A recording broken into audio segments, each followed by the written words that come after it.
ये भी सारा हिंदुओं का एरिया था, रिच हिंदू यहाँ पे मेजॉरिटी में रहते थे। और इसके बिल्कुल साथ यहाँ पे लारी अड्डा था, पुराना लारी अड्डा, और वहाँ से नंदा बस सर्विस चलती थी जो कि गुलजारी लाल नंदा जी और चौधरी अहमद इन्होंने मिलकर Nanda bus service limited. Phone number Lahore का फ़ोन नंबर लिखा है जी 4 डिजिट का 3192, गुजरांवाला का 2 डिजिट का नंबर है 76, सियालकोट का 90, जम्मू 90। ये फ़ोन नंबर लिखे हुए हैं। एडवर्टीजमेंट है जो इश्तहार छपे हुए थे वो आपको दिखाए हैं। अभी चलते हैं उस अड्डे की तरफ जो सियालकोट में नंदा बस सर्विस का अड्डा था। यहाँ पे जो तारीखी जीटी अड्डा था, जीटीएस। भारत के 2 मरतबा वज़ीर-ए-आज़म रहने वाले गुलजारी लाल नंदा जब पाकिस्तान में थे तो उनकी बहुत बड़ी ट्रांसपोर्ट कंपनी थी, और 2 बार वज़ीर-ए-आज़म रहने के बावजूद 100 साल ज़िंदगी के बाद जब इनकी वफात हुई तो इनके पास कुछ भी नहीं था। अस्सलाम वालेकुम दोस्तों, मैं औरंगज़ेब बेग एक नई वीडियो के साथ आपकी खिदमत में हाजिर।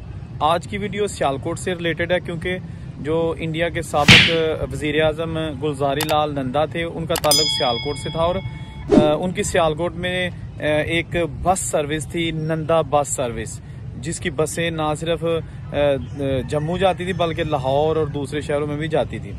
ये आपको थोड़ा सा मैं वो एरिया दिखाता हूँ कि जहाँ पे उनका जो उस वक्त बस अड्डा था और सियालकोट के वो एरिया जहाँ पे वो अपनी सर्विस चलाया करते थे और उसका मोहल्ले को, ये सारी चीज़ें इस वीडियो में आपको दिखाता हूँ।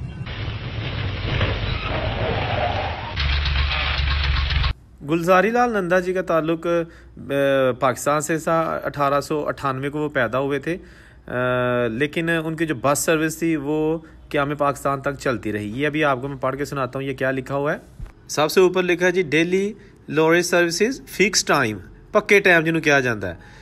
तो ये लिखा है जी कि लाहौर, सियालकोट, जम्मू ते अमृतसर। थल्ले लिखा है जी from Lahore and Amritsar to Srinagar, यानी कि लाहौर तो अमृतसर तो फिर उस तो बाद श्रीनगर कश्मीर च भी जाती होंदी सी बस। तो ये चलती होंदी सी जी 6:35 ते 5:35 PM के उत्ते जिहड़ा पहुँचती होंदी सी कश्मीर। ये नाल लिखा जी सियालकोट टू जम्मू वाया डस्का। ये लिखा है जी कि आस्क फॉर डिटेल, यानी कि ये वास्ते तुसीं तफसील सानू पुछ सकते हो। तो सब तो थले लिखा जी कि जी दी नंदा बस सर्विस लिमिटेड।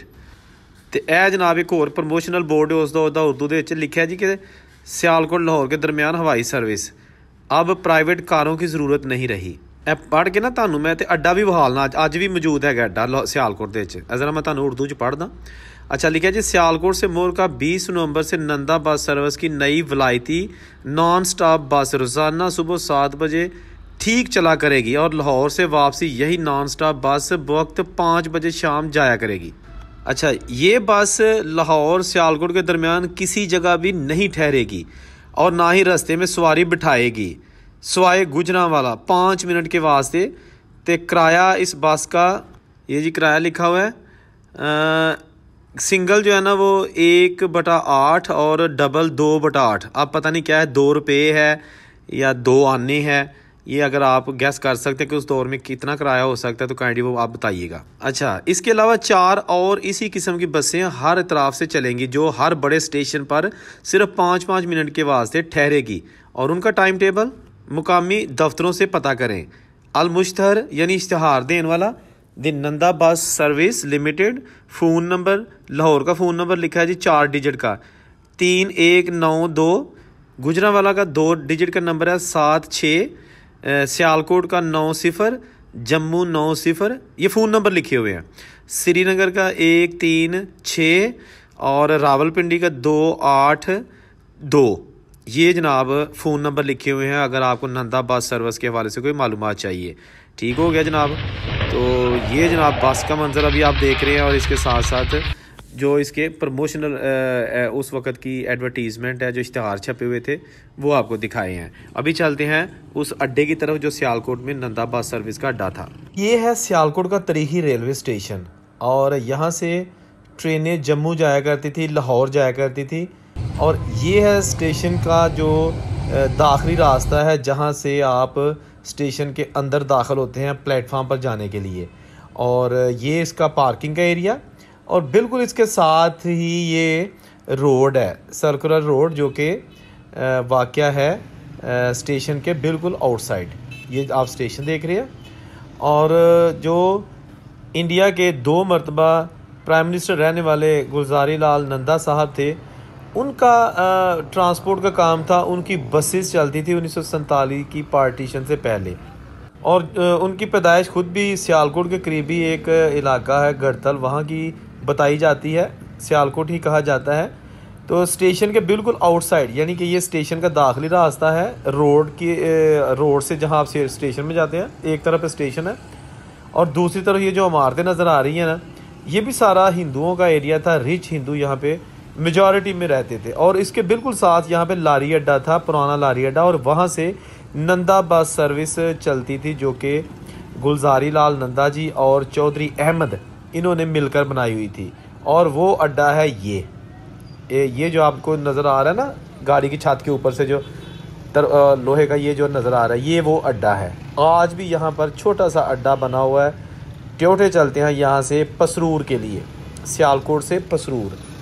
ये एक अरसा तक जो है ना, ये सियालकोट का मेन लारी अड्डा रहा है, जिसके चारों तरफ अब जो है ना वो तामीरात हो चुकी हैं। लेकिन ये वही अड्डा है जहाँ से भारत के 2 बार प्राइम मिनिस्टर रहने वाले जनाब गुलजारी लाल नंदा जी की ट्रांसपोर्ट का अड्डा था। उसको कहा जाता था नंदा बस सर्विस। अब ये देखें, ये आपको एक मिनट, ये देखें, ये पुरानी जो अभी भी तामीरात हैं अड्डे के साथ, वो आपको नज़र आ रही हैं। अल्लाह बेहतर जानता है ये किस मकसद के लिए, घर था या कमर्शल था। तो ये ट्रैफिक जो ना, ये बिल्कुल उस अड्डे के सामने से गुजर रही है, जो गुलजारी लाल जी का बसों का स्टैंड था। और मेरे पीछे है तारीखी सियालकोट रेलवे स्टेशन। अच्छा, स्टेशन के सामने जो बिल्डिंग्स है ना, ये भी एक बहुत पुरानी तारीखी इमारत है। आज भी इसमें काम होता है, दफ्तर बने हुए हैं, प्रेस लगे हुए हैं। ये भी प्री पार्टीशन यानी 1947 के पार्टीशन से ऑफ कोर्स जैसा कि दिख रही है पहले की बनी हुई है। ये बिल्कुल स्टेशन के सामने, और ये सर्कुलर रोड है दरमियान में। राइट साइड पे ये इमारत आपको नज़र आ रही है और लेफ़्ट साइड पे रेलवे स्टेशन है। तो यहाँ पर ये सारा एरिया, जो यहाँ की अमीर बिजनेस कम्युनिटी थी वो रहायश पजीर थे, ठीक है ना। ये आप अड्डा देख रहे हैं, अभी ये बिल्कुल छोटा सा अड्डा रह गया जिसमें सिर्फ ट्योटे चलते हैं पसरूर और सियालकोट के लिए। बाकी यहाँ पे जो तारीखी जीटी अड्डा था, जीटीएस की बसें चलती थी, वो अब ख़त्म हो चुकी हैं। बहुत बड़ा लारी अड्डा सियालकोट का वो शहर से दूसरी तरफ बनाया जा चुका है, क्योंकि यहाँ हर वक्त ट्रैफिक जैम रहना मामूल बन गया था। खैर, लेकिन अब अभी तक जो नंदा बस सर्विस का अड्डा, उसके बाद फिर जीटीएस यानी कि जो हुकूमत पाकिस्तान की जानिब से बसें चली, वो भी इसी जगह से रेलवे स्टेशन से बाहर जो अभी आपको एरियाज़ दिखाए जा रहे हैं, ये रेलवे स्टेशन है सियालकोट का। उसके मनाजर हैं आपकी स्क्रीन पर, देखें जी, हर चीज़ मौजूद है वहीं पे, हर चीज़ है। ये ट्रैफिक चल रही है और यहाँ पर लोग भी फिर रहे हैं। लेकिन ये नंदा बस सर्विस का अड्डे की वो जगह भी मौजूद है और आज भी वहाँ पर अड्डा है, लेकिन वो बसें नहीं है, वो मुसाफिर नहीं है, वो टिकटें बेचने वाले नहीं हैं, वो पंक्चर लगाने वाले नहीं हैं, और वो ड्राइविंग करने वाले लोग मौजूद नहीं। ये सियालकोट बहुत तारीखी शहर, जो कि एक हिंदू राजा सल ने आबाद किया था, राजा सलमान, उसे राजा सल कहते थे। उसका नाम राजा सलमान था, जो कि वालिद था पूरन भगत का। तो ये सियालकोट की धरती जो है ना, इसने बड़े बड़े लोग पैदा किए हैं। पाकिस्तान का बहुत बड़ा सनती शहर है। सियालकोट के लोग ज़्यादातर यहाँ से जो स्पोर्ट्स और फैक्ट्रियों के मालिक थे, वो 1947 की जब पार्टीशन हुई तो वो जलंधर में जाके ना, ज़्यादातर जलंधर में उन्होंने बसेरा किया, और वहाँ पर भी उनकी स्पोर्ट्स की फैक्ट्रीज़ हैं। सरदार गंडा सिंह ओबराय, बहुत बड़ा नाम सियालकोट में, जिन्होंने ओबराय फैक्ट्री यहाँ पे स्पोर्ट्स कायम की, वो ऑलरेडी मैं वीडियो बना चुका हूँ। आज की वीडियो में सिर्फ मैं फोकस कर रहा हूँ कि जो 2 बार भारत के वज़ीर आज़म मुंतखब हुए, नामज़द हुए, उनके जो गुलजारी लाल नंदा जी हैं, उनका जो यहाँ पर अड्डा था, ये अभी भी पुरानी इमारतें आज मौजूद हैं जो उस दौर की बनी हुई हैं, लेकिन ये नाकाबिल इस्तेमाल हैं। देखो जी, कितना बड़ा चबारा, बहुत बड़ा चबारा, और नीचे कमर्शियल यानी कि दुकानें बनी हुई हैं। मेरी बैक साइड पे रेलवे स्टेशन है जी, और ये सर्कुलर रोड, और उसके दूसरी तरफ इमारतें जहाँ पर बहुत रिच हिंदू और मुसलमान आबाद थे। ये आप देख सकते हैं रेलवे स्टेशन का एरिया।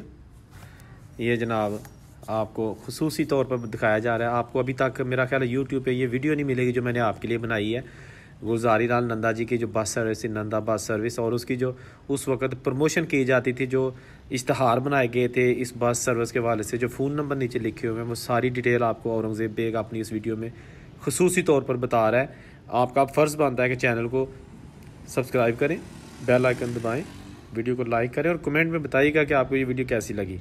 और भी अगर आप कोई अपनी इस तरह की कोई वीडियोस देखना चाहते हैं, या आपके पास कोई सजेशन है, या आपके अभी भी बुज़ुर्ग ज़िंदा हैं, ख़ास तौर पर वो लोग जो इंडिया गए हैं 1947 के बाद, उनके अगर बुज़ुर्ग अभी ज़िंदा हैं जिन्हें पता है कि उनको होश है कि 1947 में क्या कुछ हुआ, तो वो मुझे ज़रूर अपना, मैं फ़ोन नंबर दे रहा हूँ, मुझे ज़रूर रब्ता कीजिएगा।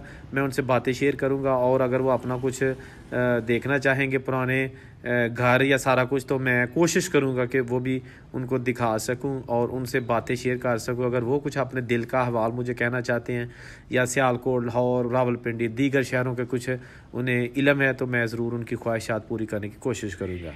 अल्लाह हाफिज़।